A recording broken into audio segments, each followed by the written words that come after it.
Chicago, Illinois. The year was 2017. On a quiet suburban street, police were called to perform what should have been a routine welfare check. A wife greeted them at the door with calm reassurance. Her husband, she explained, was resting in the bedroom. But when officers stepped inside, they made a discovery so disturbing that even seasoned detectives were shaken. The husband wasn't sleeping. He wasn't resting. He had been dead for several days, and yet his wife had continued living in the same home, pretending nothing was wrong, paying bills, answering phone calls, and even assuring neighbors that he was doing just fine. Why would someone do this? Was it grief, denial, or something far more sinister? Tonight, we're breaking down one of the strangest and most unsettling true crime cases of recent years. The wife who lived with her dead husband while convincing the world he was still alive. To the outside world, the couple seemed ordinary. They were older, private, and kept mostly to themselves.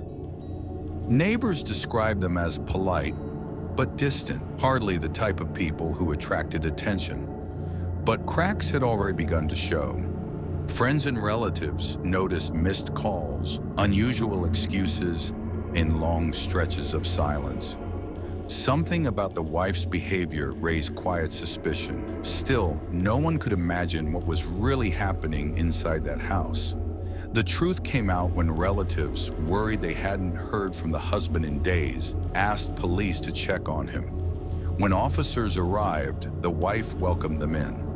She insisted her husband was ill and needed rest. The air inside the house was heavy, almost suffocating. As the officers moved deeper into the home, the stench of decay grew impossible to ignore. Finally, they entered the bedroom. There, lying in the bed, was the husband's body. He had been dead for several days. Still, his wife stood by her story, that he was fine, just weak, just resting. But the evidence told a far darker truth. Investigators immediately began asking, why? Why hadn't she called for help? Why continue the charade? Her answers were inconsistent. At first, she claimed she was in shock and simply couldn't process his death. Then she insisted she didn't want anyone to take him away. But detectives noticed details that didn't fit. During the days her husband lay dead in the next room, she continued answering his phone, handling bank transactions, and telling neighbors he was fine. What looked like grief began to resemble deception. Experts offered two possible explanations. One was psychological denial. In some cases, people experience what's called delusional bereavement, a refusal to accept that someone has died. To them, the person is still alive, still present, still part of everyday life. But the other explanation was darker: money. If her husband's death was reported, pension payments and benefits would stop immediately.